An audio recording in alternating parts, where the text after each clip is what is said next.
Bonjour à tous, dans cette nouvelle vidéo, j'aimerais qu'on étudie ensemble les halachot concernant la Sfirat HaOmer, le décompte du Homer.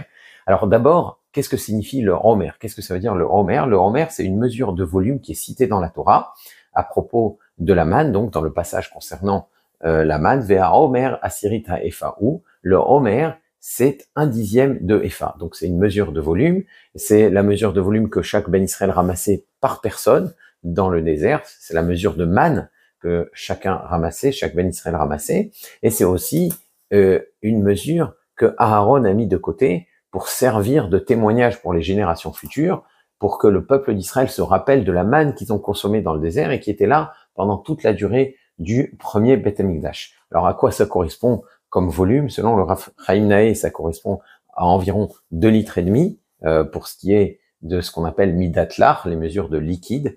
Et pour ce qui est de Midat Yavesh, quand il s'agit des solides, on est à environ 1,660 kg. Donc c'est la mesure pour laquelle on doit prélever une challah, la mesure de farine pour laquelle on doit prélever la challah quand on pétrit. C'est aussi la mesure de volume de semoule qu'on a porté pour de nombreuses offrandes céréales au Beth Amikdash, notamment l'offrande du Homer.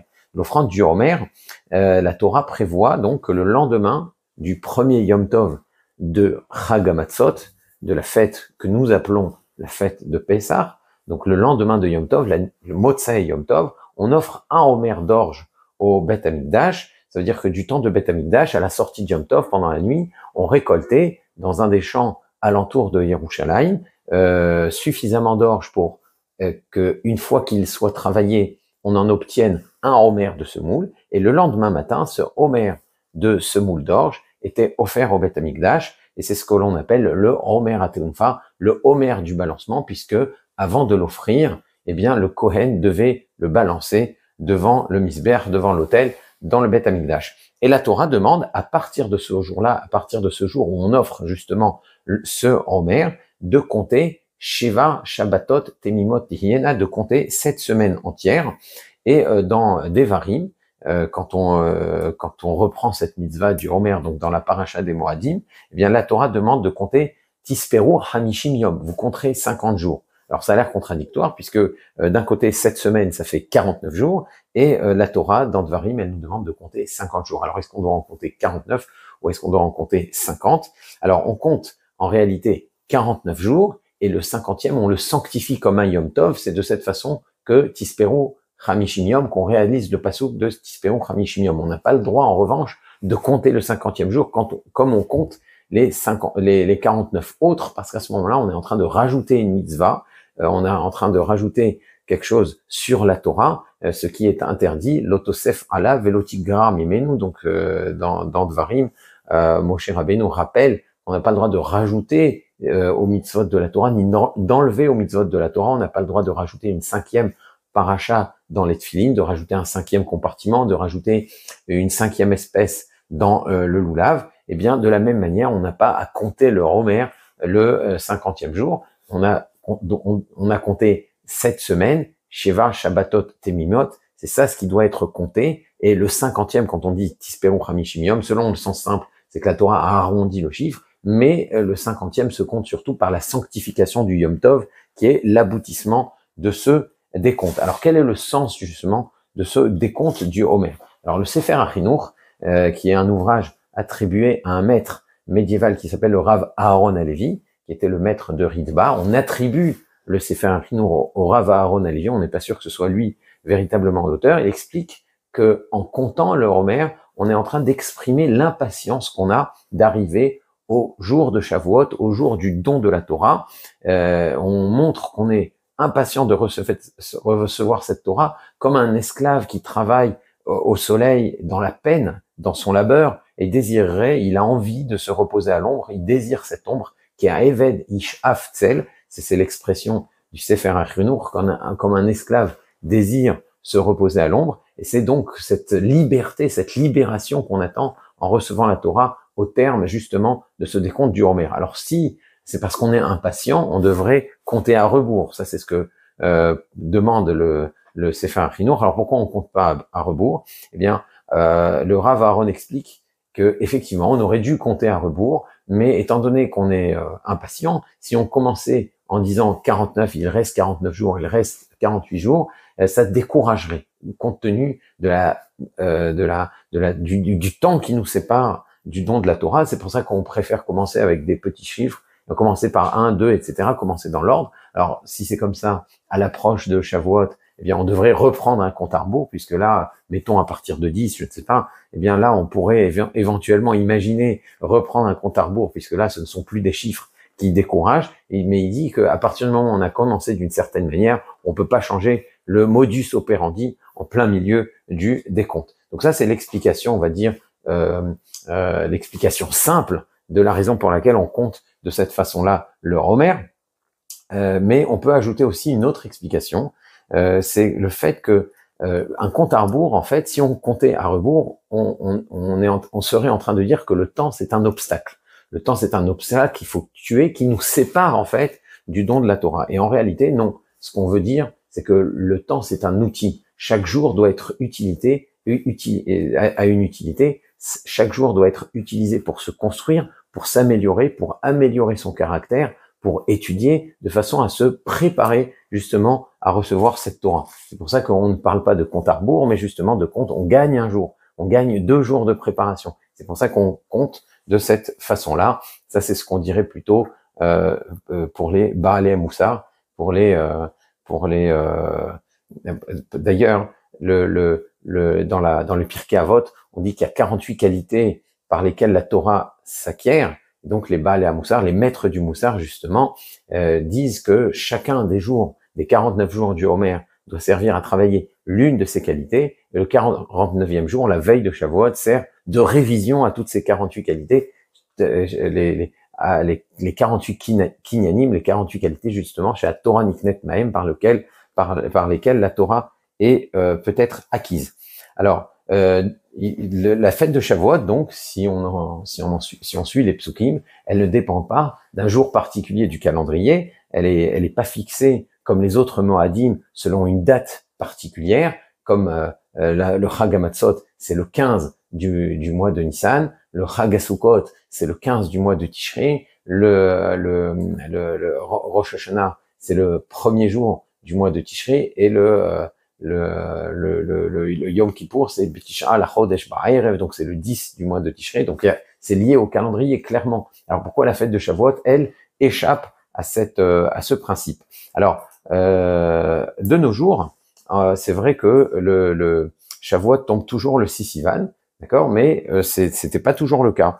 Si le mois de Iyar est malé comme le mois de Nissan, c'est-à-dire qu'on a un mois de Nissan de 30 jours, si on avait théoriquement un mois de Iyar qui comptait 30 jours, eh bien, étant donné qu'au terme de 50 jours, il y a quand même la fête de Shavuot, eh bien, Shavuot interviendrait plutôt dans le mois de Sivan, ce serait le 5 Sivan. Et si, à l'inverse, théoriquement, on avait un mois de Nissan de 29 jours et un mois de Iyar de 29 jours, eh bien, le mois de Shavuot tomberait de toute façon au terme de 50 jours, et donc un peu plus tard dans le calendrier, donc le 7 Sivan. Mais depuis Hillel HaKatan, le mois de Nissan compte toujours 30 jours, et le mois de Iyar compte toujours 29 jours, ce qui fait que de façon systématique, Shavuot tombe le 6 Sivan, mais ça n'a pas toujours été le cas. À l'époque où le nouveau mois était déclaré sur la base de témoignages, eh bien ça pouvait arriver, comme je vous l'ai dit, que les 2 mois de Nissan et de Iyar soient malés ou soient chasser, et donc la date du Moed de Shavuot, de la fête de Shavuot, pouvait fluctuer entre le 5 et le 7 Sivan. Alors pourquoi cette construction-là, pourquoi c'est fait de cette manière? Alors Nachmanide, le Ramban, il explique qu'en réalité Pesach et Shavuot ne forment qu'une seule fête, forment un ensemble, de la même manière qu'à Sukkot, Shmini Atzeret est une fête qui vient conclure une fête de 7 jours, et d'ailleurs ça s'appelle Shmini Atzeret. Eh bien, Shavuot, le 50e jour de ce conte, qui s'appelle aussi Atzeret dans le langage de la Mishnah, lui vient conclure une fête, une célébration qui en réalité dure 7 semaines. La première semaine, c'est un seul Moed, c'est le Moed de Chag HaMatzot, que nous appelons la fête de Pessah, et enfin, les 6 autres semaines, en fait, forment comme un Chol HaMoed qui sépare le Moed de Chag HaMatzot du Moed qui s'appelle Atzeret, qui est Chag HaShavuot. Alors, ça, dans la numérologie, ça fonctionne bien, mais ça voudrait dire déjà qu'à l'époque du Beth Amikdash, la période du Homer, c'était une période de fête, c'était comme un Chol HaMoed. Malheureusement, des circonstances après la destruction du Beth Amikdash ont fait qu'il y a certaines coutumes de deuil dans cette période du Homer. On étudiera ça dans une prochaine vidéo, Be'ezrat Hashem. Alors maintenant, pourquoi le Moed de Shavuot, justement, ne dépend pas du calendrier? Pourquoi la Torah a prévu que ce soit, justement, dépendant d'un décompte? Alors, il y a ce parallèle qu'effectue le Ramban, qui est déjà une forme d'explication, et le Rokear, qui est lui aussi un maître médiéval, il explique que la raison pour laquelle la fête de Shavuot dépend de la fête de Pessah, c'est parce que, justement, cette période du Homer, c'était une période des travaux des champs, c'était une période de récolte, de moisson de l'orge. D'ailleurs, c'est une des raisons pour lesquelles, durant la fête de Shavuot, on lit la Megillat Ruth, dont l'intrigue s'est déroulée pendant Ketzir Se'arim, principalement pendant la période de la moisson de l'orge.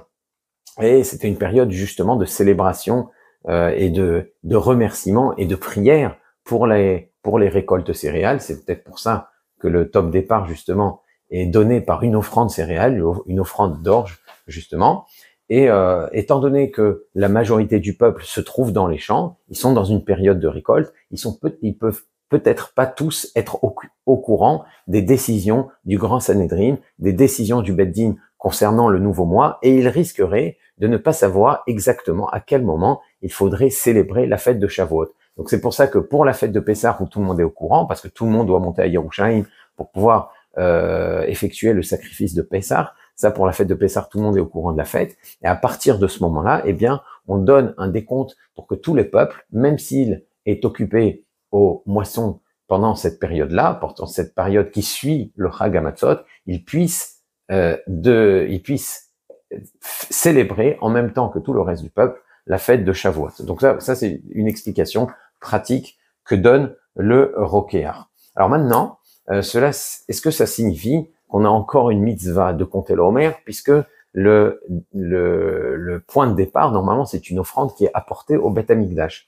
Et ça veut dire, a priori, que depuis que le Beth Amikdash est détruit, puisqu'il n'y a plus l'offrande du Homer qui est apportée, eh bien, il ne devrait plus y avoir la mitzvah de la Torah de compter le Homer. Et effectivement, d'après de nombreux Rishonim, le Maharam de Rothenburg, le Roche, notamment Rabbeinu Asher Bar Yechiel, eh bien, la mitzvah de compter le Homer de nos jours n'est plus qu'une mitzvah des Rabbanan en souvenir de la construction, en souvenir du Beth Amikdash. D'ailleurs, c'est pour cette raison qu'au terme du compte du Homer, quand on a terminé la mitzvah, quand on a compté le Homer, on souhaite un Raman ou Yachazir, là nous, Avodat Beth Amikdash. Bon, en fonction des formules, il y a différentes façons de le formuler, mais on souhaite que le service du Beth Amikdash puisse être restauré à nouveau, justement, puisque la mitzvah que l'on exécute aujourd'hui n'est plus réellement la mitzvah de la Torah. La mitzvah de la Torah devant suivre l'offrande du Homer. Et puisqu'on n'a plus l'offrande du Homer, eh bien nous n'avons plus qu'une mitzvah des Rabbanan en souvenir du Beth Amikdash.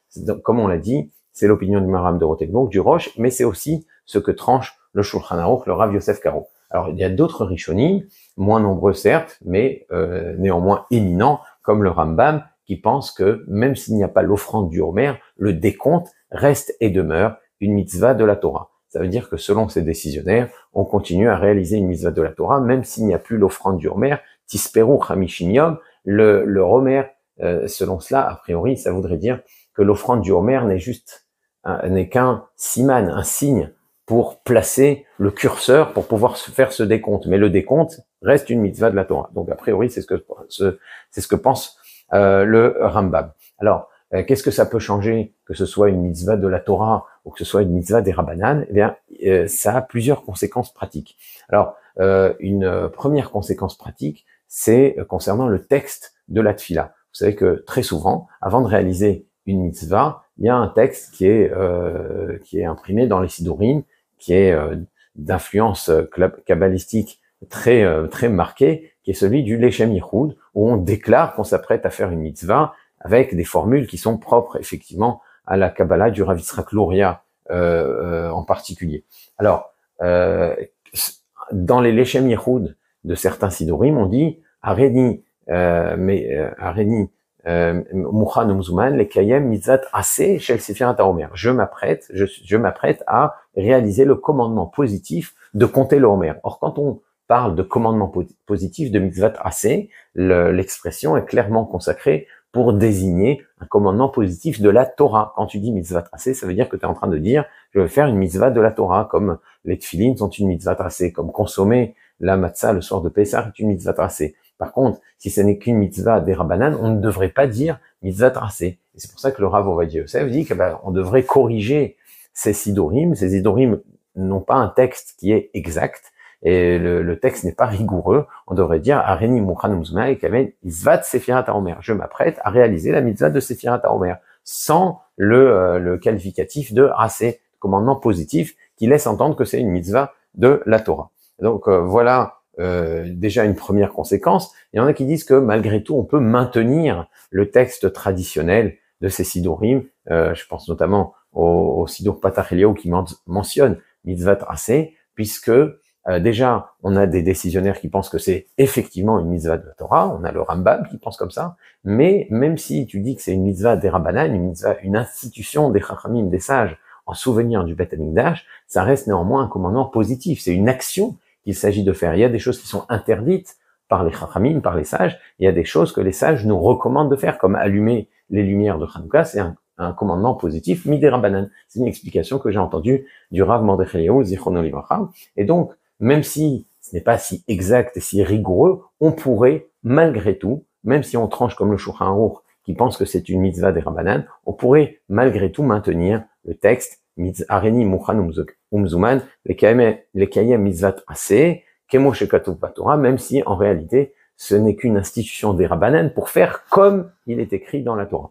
Voilà. Donc ça c'est une première conséquence concernant les débats de la Sfirat HaOmer. Alors il y a une deuxième conséquence qui est beaucoup plus significative, c'est est-ce qu'on peut effectuer le compte du Homer à partir du coucher du soleil. En effet, on parle de Sheva, Shabbatot, Temimot, Ihyena. Il faut compter 7 semaines entières. Pour que les semaines soient entières, il faut que la journée soit entière, donc il faut la compter dès que la nuit tombe. Une journée commence à la nuit. Vayi Ha'erev, Vayi Boker, et selon l'interprétation de nos Chachamim, ça veut dire que le soir précède le matin, et c'est à la nuit que une journée commence, et par conséquent, c'est à la sortie des étoiles que l'on doit compter le Homer, puisque c'est maintenant que ça commence, et pour qu'il soit entier, c'est maintenant qu'il faut le compter. Maintenant, au moment où le soleil se couche et où on rentre dans le crépuscule, on est dans ce que l'on appelle Safek Yom, Safek Laya. Peut-être c'est encore le jour, peut-être que c'est déjà la nuit. Est-ce qu'à ce moment-là, je peux déjà compter le Homer de la journée suivante? Est-ce que je peux compter le Homer à partir de la Shkia Tachama, à partir du coucher du soleil, ou je suis déjà dans Safek Rachecha? Peut-être que c'est la nuit, et peut-être que je suis déjà dans le jour suivant. Eh bien, si on dit que la mitzvah de compter le Homer est une mitzvah de la Torah, je ne peux pas me permettre de rentrer dans un doute. Ça fait que midoraita la chumra. En revanche, je dois me montrer plus strict concernant une mitzvah de la Torah. En revanche, si on tranche que c'est une mitzvah des Rabbanan, eh bien, ça fait que des Rabbanan les hakel. Quand j'ai un doute pour une mitzvah midei Rabbanan, eh bien, je peux me montrer permissif. Et je peux dire que je suis en train de m'acquitter de la mitzvah des Rabbanan parce que peut-être que c'est déjà la nuit. Donc, d'une certaine manière, je suis déjà acquitté. Les Chachamim ne peuvent pas me faire le reproche de ne pas avoir fait la mitzvah, puisque, étant donné que le soleil s'est couché, peut-être que c'est la nuit, c'est un safek, et dans le safek, je peux m'acquitter de la mitzvah des Rabbanan. Si c'est une mitzvah des Rabbanan, je peux déjà, donc, compter le Homer. Alors, le Biur Halacha, lui, recommande clairement d'attendre la nuit pour compter le Homer, tout d'abord parce qu'on a le Rambam, parce qu'on a il dit de nombreux poskim qui pensent que c'est une mitzvah de la Torah, et même le Shulchan Aruch qui tranche que c'est une mitzvah des Rabbanan, il recommande pour quelqu'un de Yireh Shamayim qui veut être medakdek dans les mitzvot, d'attendre la nuit pour compter la mitzvah du Homer. Néanmoins, si on est en Tzibour, si on a une communauté qui vient de terminer la tfila de Mincha et de Harvit, le soleil s'est couché, et si on les fait rentrer chez eux, il y a des chances que certains oublient de compter le Homer, donc peut-être qu'effectivement dans ce genre de situation, il est préférable, notamment dans les communautés sfarades qui tranchent comme le Shulchan Aruch, comme le Rav Yosef Karo, que la mitzvah du Homer de nos jours est une mitzvah des Rabbanan, il serait préférable de compter le Homer à ce moment-là. Comme ça, on est sûr que le Tzibour a réalisé la mitzvah de compter le Homer, au moins midé Rabbanan, même si on peut leur recommander de le redire la nuit pour être sûr de s'acquitter d'après tout le monde. Bien entendu, s'ils l'ont déjà fait, ils ne peuvent pas redire la bracha après, parce que dans le doute, on ne redit pas une bracha. Donc, quand on est seul, évidemment, c'est mieux de compter à la nuit. Si on a compté plutôt à partir de l'ashkia, à partir du coucher du soleil, on est quitte. Et quand on est en tzibour, eh bien, en fonction des situations, ça peut être éventuellement des fois préférable de compter avant la nuit quand on sait qu'on risque d'oublier plus tard. De toute façon, compter au moment de la sortie des étoiles, c'est toujours ce qui est préférable. Alors, est-ce que les femmes sont aussi concernées par la mitzvah de la Sfirat HaOmer? Est-ce qu'on peut s'acquitter en entendant quelqu'un d'autre? Et quels sont les minhagim, les coutumes spécifiques à cette période-là? Eh bien, on en parlera lors des prochains épisodes. Si vous avez des questions sur ce que l'on a dit dans cette vidéo, je vous encourage à les poser dans les commentaires ou dans notre groupe WhatsApp. Et d'ici la prochaine fois, je vous dis à très bientôt. Au revoir.